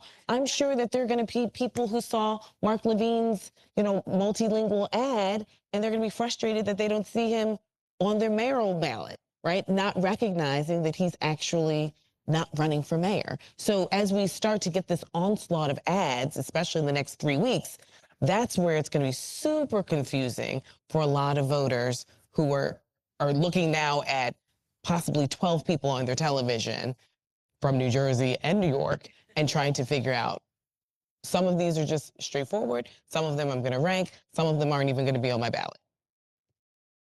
If there are people in the audience who are very interested in ranked choice voting and the research around it, Steve's got some great stuff that you can look at in terms of analysis of how it went in 2021 and things to think about for moving forward. And he's one of my favorite FAQ guests. I mean, you're our election. Always an honor to be on the show. Like, you know, Jetsons, Flintstones podcast crossover, but like Steve is definitely, whenever he's on the podcast, the maps are amazing. And also, did you want to say something? Thank you. Oh, yes. Also, you know, many in this room might know this, but just to add a little more data to the conversation, in 2021, there were roughly 940,000 votes in the Democratic primary for mayor, right? Out of about 3 million or so registered Democrats. What that number is going to look like this year, I have no idea. I could see a scenario, speaking of fatigue and apathy, I have a slight disagreement with you on that, but speaking of both, I could see a scenario where turnout is below that. Mm-hmm. I don't see the Trump 2.0 resistance energy out there, right? That sort of boosted voter turnout the first time he was elected. So that's something to think about in terms of how turnout will impact. Zohran Mamdani, in part, is betting on expanding the electorate. That's a tough bet, but he's obviously got a lot of excitement. Question for you. What's your over-under on, we've had apathy and I'm not a fatigue, betting man. exhaustion. I don't bet on anything, but This podcast brought to you by DraftKings. yeah. FanDuel, first taste is free, kid. Hooray Casinos. Sponsor the podcast. Would you expect there to be more or less exhausted ballots, which is somebody who gets to the end of all the people they rank and then they don't count anymore? So the denominator for getting your 50% goes down this time than last time. I think it's impossible to say. I have a great piece of data. Hold on, everybody, hold on. It really depends on, you know, how the rankings go and who's the front runner. And, you know. Ben was bringing up just the total from last time, and I was trying to remember how many of those ballots were I got exhausted. it right here, buddy. Yeah. That's what I got. Actually, if I may, just to, so when you look at the maps that we created, there are a couple of really interesting examples, like and there was just the article in the City about endorsements from the Jewish community. And so if you look at the results in Borough Park and the Hasidic section of Williamsburg, pretty much everyone there picked Yang first and either Adam second or no one else. And so in some ways, the second choice, the second ranking in those ballots was more important because if they didn't pick Adams, they would be exhausted. But if they picked, you know, let's say Kevin or Ray McGuire, let's say first, and Adams second, they would still go to Adams. So it's really impossible to say how it's going to work out ahead of time. It's always hard to predict the elections. In this case, it's really.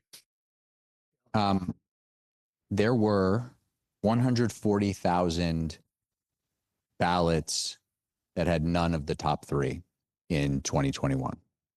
So 140,000 voters who didn't rank Eric Adams, Kathryn Garcia, or Maya Wiley on their ballot. And when Maya Wiley got eliminated, and then that was the end, right? Her votes transferred or ballots got extinguished. There were 74,000 plus of her voters at that time that didn't have Eric Adams or Kathryn Garcia. 74,000, and Garcia loses by 7,000 votes. And that was the question to her earlier about, could there Teaming be- up. Yeah. You've waited long enough. Please. I thank you. Thank you. He's an expert. Thank you for your stamina. He's an expert. Yes. Thank him. My name is Roland Nicholson, and I've lobbied for, been interested in, taught and written about ranked choice voting since I was in middle school. If I can defend it, Please. Ranked choice voting works in part because when I worked at the DNC, we had two mottos on my wall. All politics is local, and the people voted, now the people must pay. So if you think that everything is working perfectly under this system, it ain't. Otherwise, we wouldn't be in the situation we are now in Washington, some would say even in City Hall. Ranked choice voting is important because it helps not only the elected official be the person that most people wanted, even if you go through a first, second, third choice.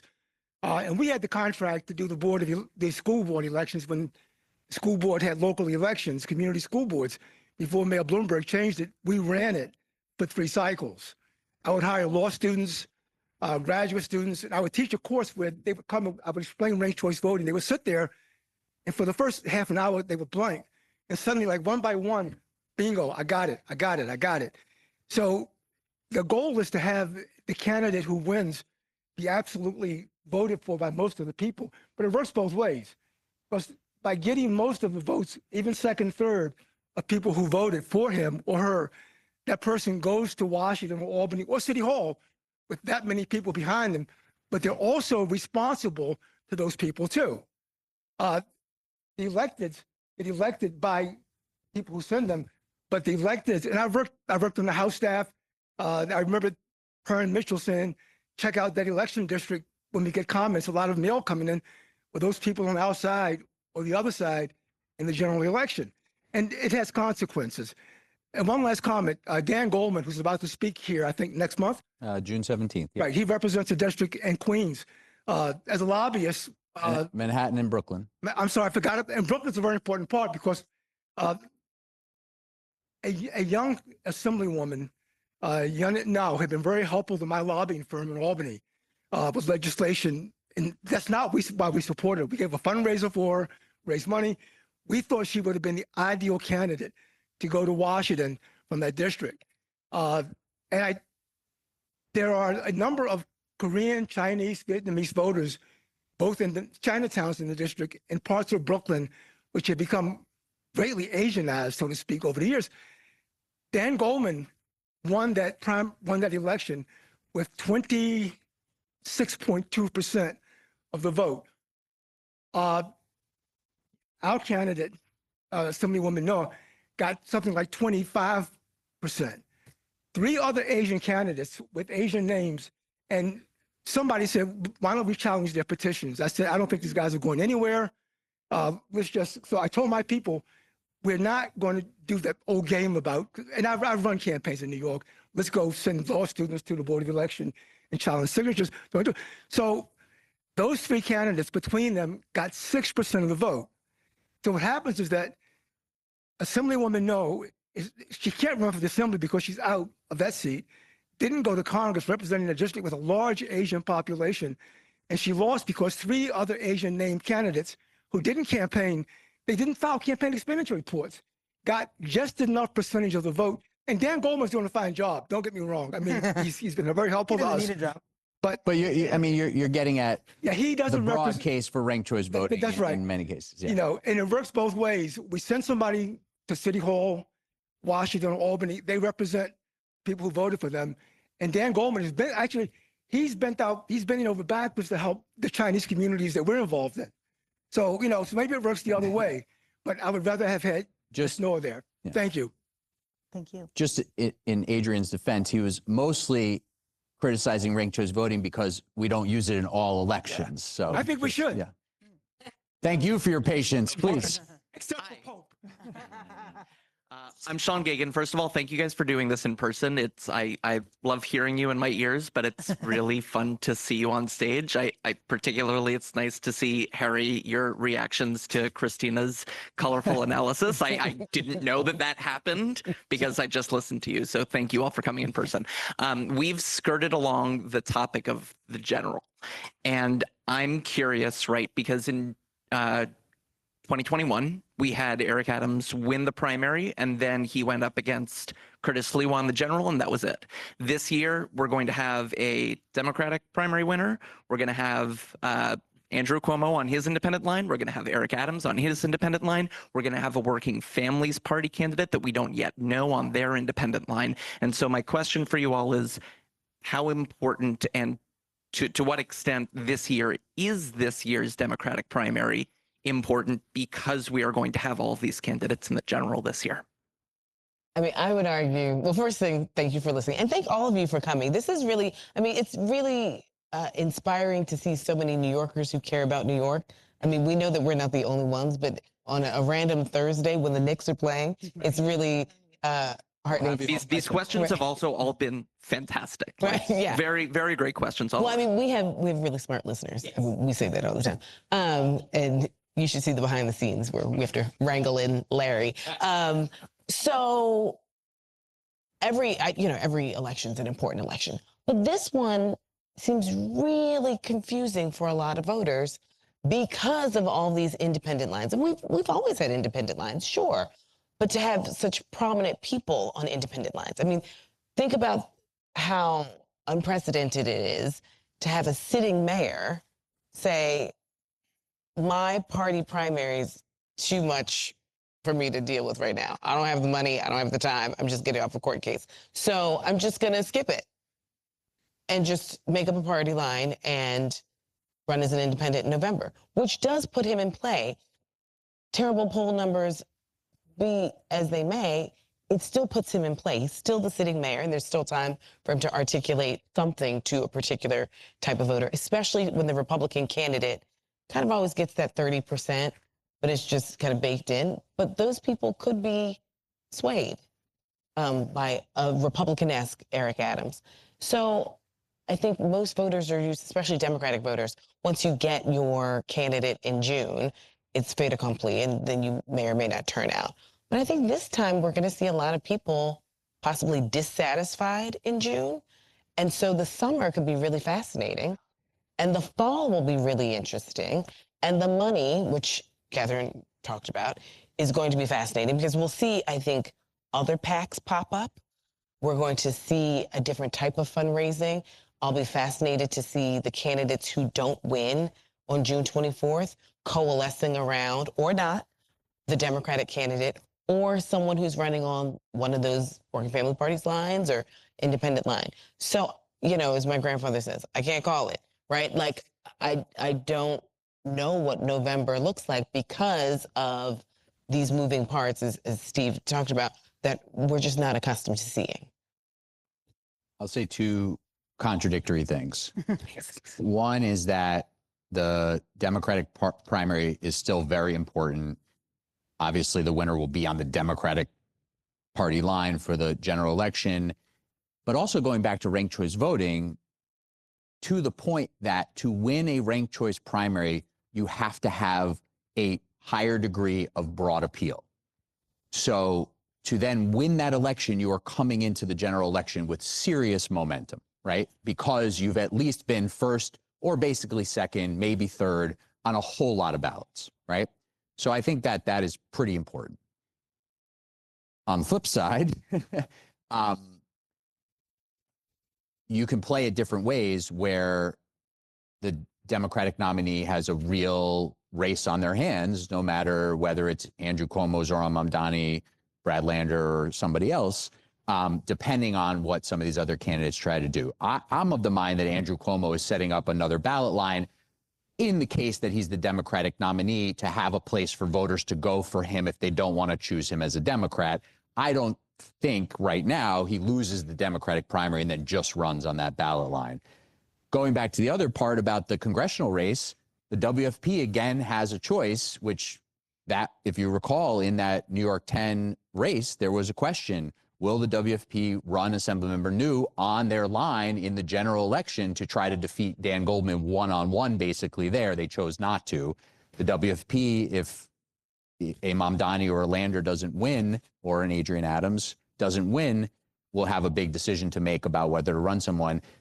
On my podcast, the leaders of the WFP said in January, someone will be on our ballot line in the general election. It will not be Andrew Cuomo. So we'll see what that looks like. Okay, last one. Thank you. Good evening. My name is Louis Moore, and I remember hearing on FAQ NYC a prediction that, you know, when we get closer to June, the Andrew Cuomo, he'll get more scrutiny and he'll inevitably fall out of favor with the, well, maybe not inevitably, but probably fall out of favor with the voters. And of course, it isn't June yet, but pretty close. And he's still around 10 points ahead of Mamdani, who is the second candidate. And I was just wondering, it seems to be a common thread from 2021 to 2025 that the mayoral candidates have the vetting and the scrutiny is coming too late, and it's inadequate. And I'm just wondering if you think this is a trend that might continue in the future as media changes and people's trust in media changes. And, you know, is this trend perhaps likely to continue, that mayoral candidates' promises and their records will continue to be not looked over enough? Yeah. I think it's difficult. I actually read something recently on the Atlantic Yards report. Norman Oda wrote this, and it was critical of the campaign finance board's matching fund system. And his, you know, some people might say this is apples and oranges, but when you look at, I mean, I look at all the money going to some candidates, and I think, God, that could be like a newsroom funded. And I think he compared this, we're giving more and more money to candidates, making it easier for people to run theoretically, and trying to get money out of politics, but money is still in politics by the form of millions and millions of dollars in super PACs or the shady 501c4, we won't say who to vote for, but isn't LaGuardia Airport great type of thing. And there's just fewer and fewer journalists. You know, we work at a small newsroom. I'm always, for me, I'm always like, we should be doing more, but we're already doing a lot. It's hard to vet people a lot. And I think looking at Andrew Cuomo as a candidate, he's been vetted a lot. I know there was a lot of criticism about no one's vetting Mamdani, and I think as he surged, this is around the time, and it's sort of this complex, this complicated thing of, you want to write stories when people are paying attention. So are people paying attention? Or I guess it becomes circular. Do people pay attention when you write the stories? Who knows?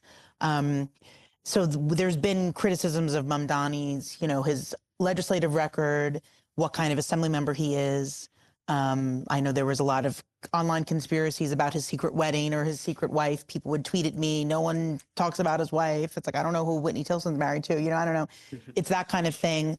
So yeah, and I think it's difficult because you do a lot. And I think, unfortunately, our front runner right now literally will drive away from the press and run a red light instead of answering 4 or 5 questions. This is unfortunately what we deal with. Like, I will say the Cuomo campaign is running as if they already won, that they're gonna, like, you know, slash my car tires if I don't pick up the phone. And just because we're covering a candidate who right now is equal to, you know, I said this, I go, you're equal to Michael Blake.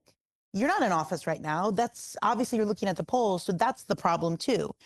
Looking back at 2021, one of the things that shifted the Andrew Yang being number one, it was a press conference. It was in Brooklyn. I think it was at the Newkirk Plaza station. He was asked about 50A by the New York Post, and he didn't know what 50A was, and he was talking about police reform, and the cop he was with tried to whisper to him.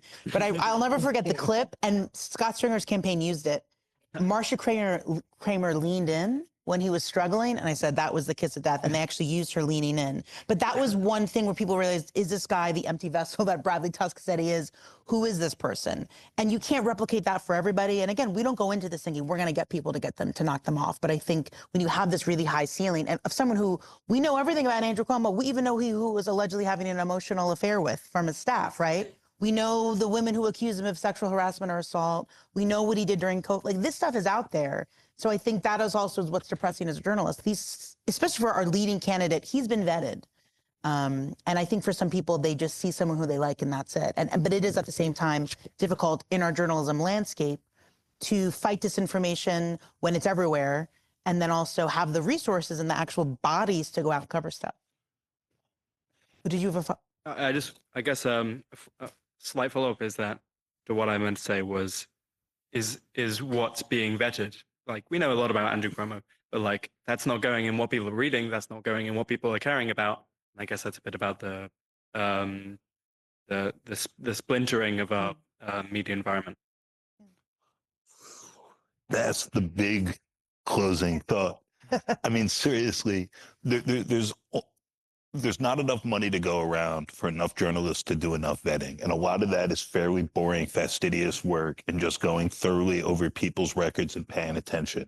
And everyone wants to pretend that somebody else is doing that work, but generally no one is. Then there's a point where something has been reported on so much, it's not for us, as Katie was saying much earlier, to make people care. We just put this out, and there's a historical record, and there's facts about Andrew Cuomo and what he did and didn't do, and what Democrats said about that and why he had to go or whatever else. And then voters decide. And there's no alternative I can see to that process. And I think it just takes frustrating, diligent people who are determined to do that work. We had a colleague at the city who I crossed paths with earlier at the Village Voice. I came right after he left. Tom Robbins, who just passed away, who was incredible at this, who worked at the Voice with Wayne Barrett and Jack Newfield, who are passed now.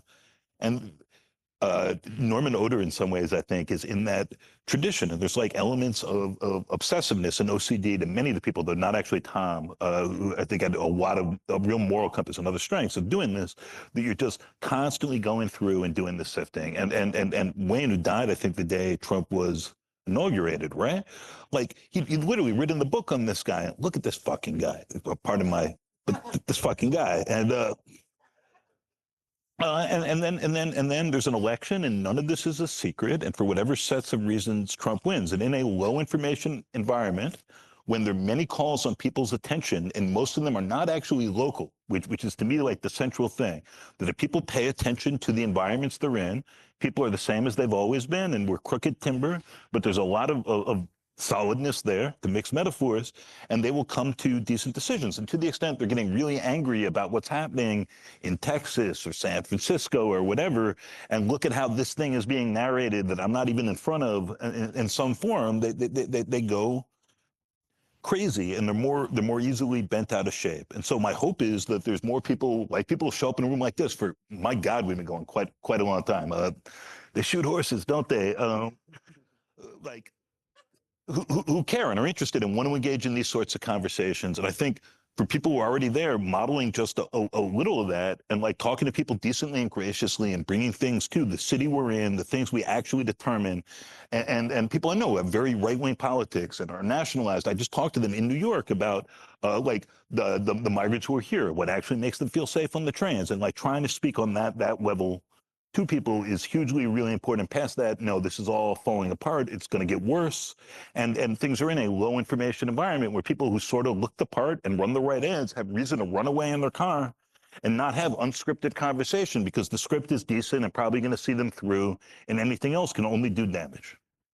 I would just, or do you want? Yeah, I'm just going to say something really quick about Andrew Cuomo, because from a racial politics standpoint, right? He said nothing. He's promised nothing. If I were advising his campaign, I'd do the same thing, right? Don't say anything. We don't know what he knows about ULURP. We don't know what he knows about Mitchell Lama.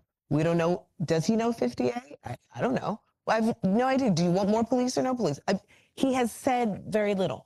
but he keeps getting endorsements from really key people, some of whom told him to resign 4 years ago, right? But many, let's just stick to my wheelhouse, which is Black politics. He's racking up endorsements from prominent Black electeds.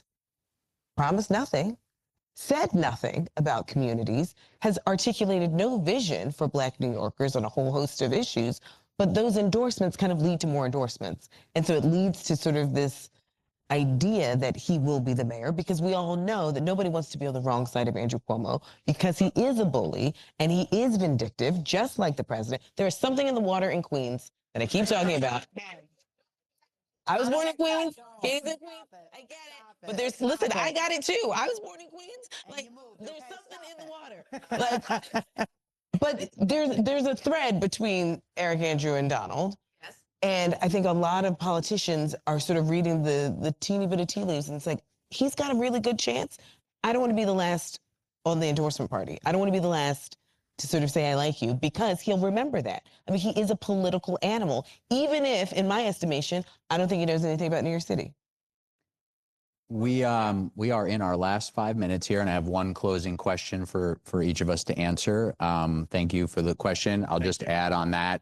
You know, we have seen in recent weeks some of this Mamdani vetting that is interesting. More of these stories popping up, but we're seeing no vetting right now of anybody but Andrew Cuomo and Zohran Mamdani. This is not a media criticism session. It's just true.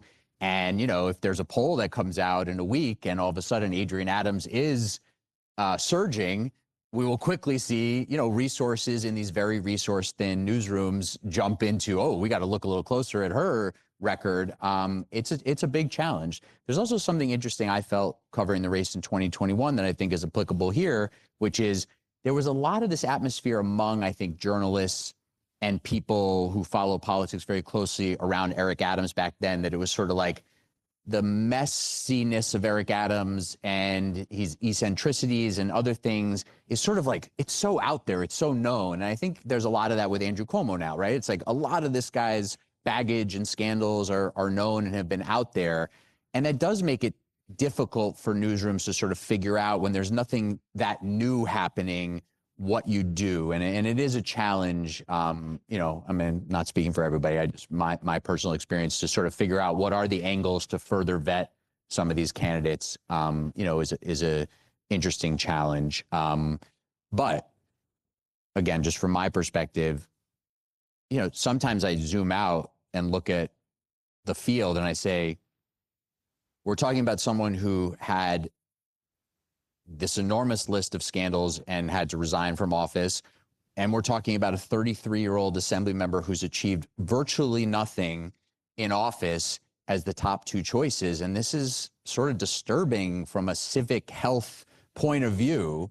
And, you know, again, felt that way. You could take a lot of different examples of this. Felt that way when Andrew Yang was leading. I'm like, this guy hasn't been in New York, doesn't know about New York. You know, this is kind of disturbing just on a, like, didn't vote, right?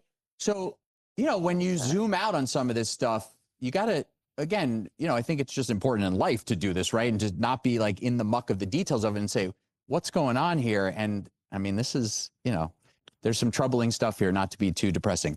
All right. Last question. What's one thing you're watching for over the next few weeks that we haven't discussed? We've got debates coming up, et cetera, et cetera. I'm not going to give you the list because whatever's on your mind, but like, what's one thing, especially in this mayoral primary, that you're watching for, anticipating, thinking could happen, might happen? Who wants to go? My biggest thing is tomorrow with the money. Who has matching funds and who doesn't? And well, Michael Blake doesn't have it. Jessica Ramos doesn't have it. I don't think they're going to get it. So are they still going to hang around till June 24th? Does Michael Blake try and lobby like his small base in the Bronx to give to someone for something? I don't know. But the main thing is, does Adrienne Adams get matching funds? I'm curious about that. Yeah, that'll be my quick closer. Just watching around the NYPD, very much Eric Adams, NYPD, in relation to what happens between now and the election with protesters around courthouses in relation to the federal government. because I think there's a lot of potential for that to be a big event that changes the shape and feel of how people are thinking about things. I'll be interested to see if the candidates start turning on each other or start, and not just, beyond Cuomo, or actually start doing more of this. We might see in the debates of who am I ranking 2, 3, 4? Who do I like? That kind of thing. And of course the money, and seeing who gets in more ads and that kind of thing. So I'll add to this, but just a note, we got the 2 mayoral debates on TV, June 4th, June 12th. On June 12th, I'm getting there. On June 12th, I'm very happy our center is a co-sponsor of the debate with the city and WNYC and New York One. And do you want to say it? I'll be one of the co-moderators. I don't know. Katie's going to be moderating. Lewis and Brian Harris, thank you. On June 12th, in the leading contenders debate, which is still going to be 7 Democratic candidates on the stage without Blake and Ramos, Katie will be one of the 3 moderators with Brian Lehrer and Errol Lewis. And then I'll just add to this list, obviously a lot of buzz around what's AOC going to do in terms of an endorsement. How does that impact the race? And then we're still waiting for a few other, endorsement shoes to drop that may or may not impact the race. But it was interesting, Kathryn Garcia mentioned the Daily News editorial board, the Post editorial board, the UFT, United Federation of Teachers, hasn't endorsed yet. Some interesting endorsement stuff out there. So, we'll see what happens around some of that. And it doesn't seem like the New York Times is coming in, but, everybody can speculate until June 23rd, whether they will or they won't. But we'll leave it there. Thank you, everybody. Thank you.